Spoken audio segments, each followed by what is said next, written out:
The first thing we're going to want to do is navigate to the raspberrypi.org and go to their downloads page. From there, you'll need to scroll down and click on the Raspberry download. This page will allow you to download the Raspberry and Sketch with desktop file. Click on Download Zip. Once this has downloaded, click on the file to expand it. This will make an IMG file. I renamed mine raspberryan.img just for ease in the future. Next, plug in your individual SD card for your first Raspberry Pi. Then you're going to want to navigate to Disk Utility in your Applications folder. From Disk Utility, you're going to want to find your SD card that you just plugged into your computer. Once you have found it, right-click on it and select Erase. From this option, you'll be able to rename your SD card. You're going to want to do this for all your Pis.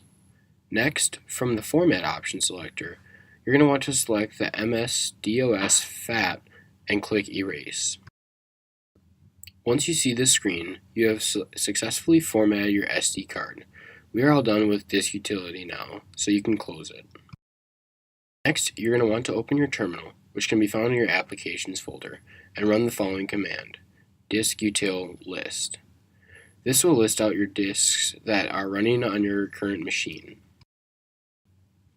From here, you're going to want to find the disk that is formatted in the DOS_FAT style and has your Raspberry Pi's name.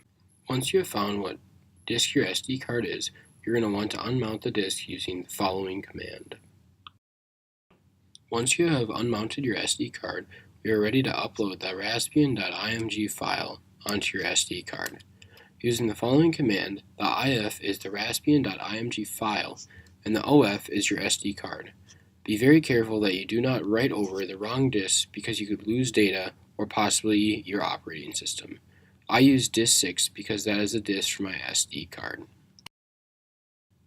From here, you can put your SD card in your Raspberry Pi and power it up. From the command line in the Raspberry Pi, run the following command.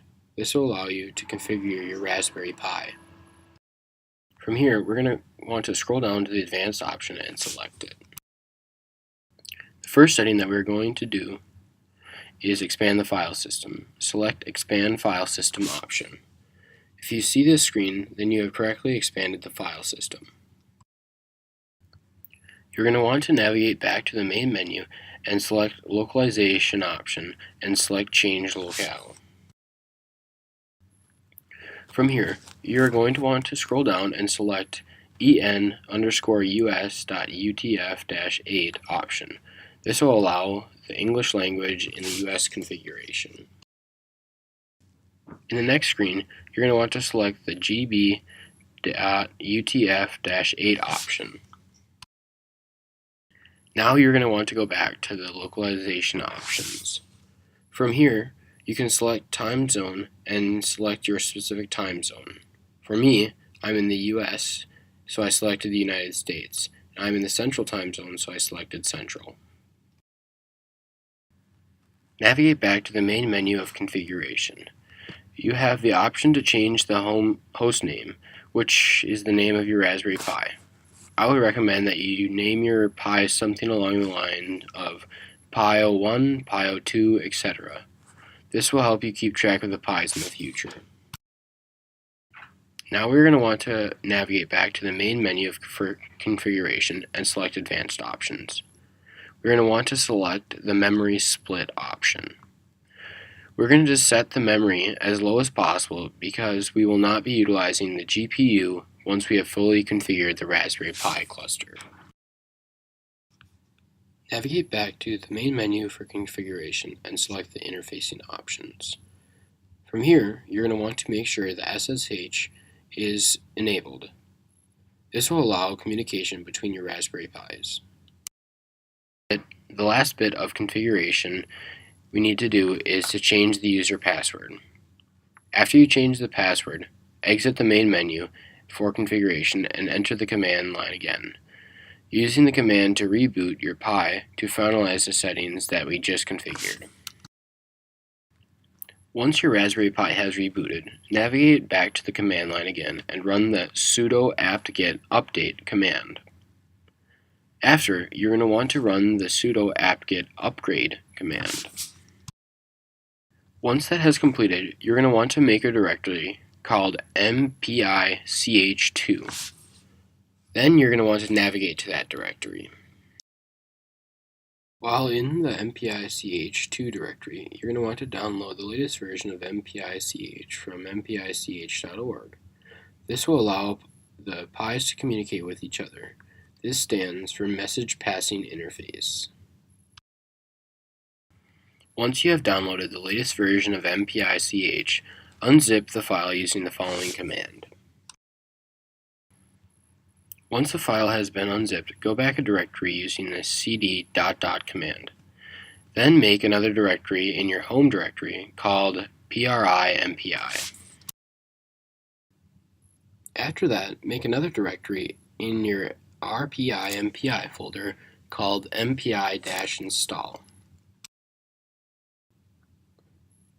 Make another directory within that folder called mpi-build. Now you are going to want to navigate to the mpi-build directory. Within the mpi build directory, install g4tran using the apt-get install command. After g4tran has been installed, run the following command. Within the mpi build directory, execute the sudo make command. This will take some time to execute. Once this has completed, run the sudo make install command. Now we need to add the MPI path to our boot file. To do this, we're going to edit the bash rc file. All the way at the bottom of the file, we're going to add the following path. Once you have typed the path, reboot to finalize this process. Now we're going to want to install a Python interpreter. So we can start by installing the Python Developer Tools package with the following command. Within our home directory, we're going to want to download the latest version of MPI for Pi, and that can be done through Bitbucket. Unzip the file using the following command. Navigate to the unzip file directory and run the following command. All we have left to do is to install the build, and our individual Pi is configured.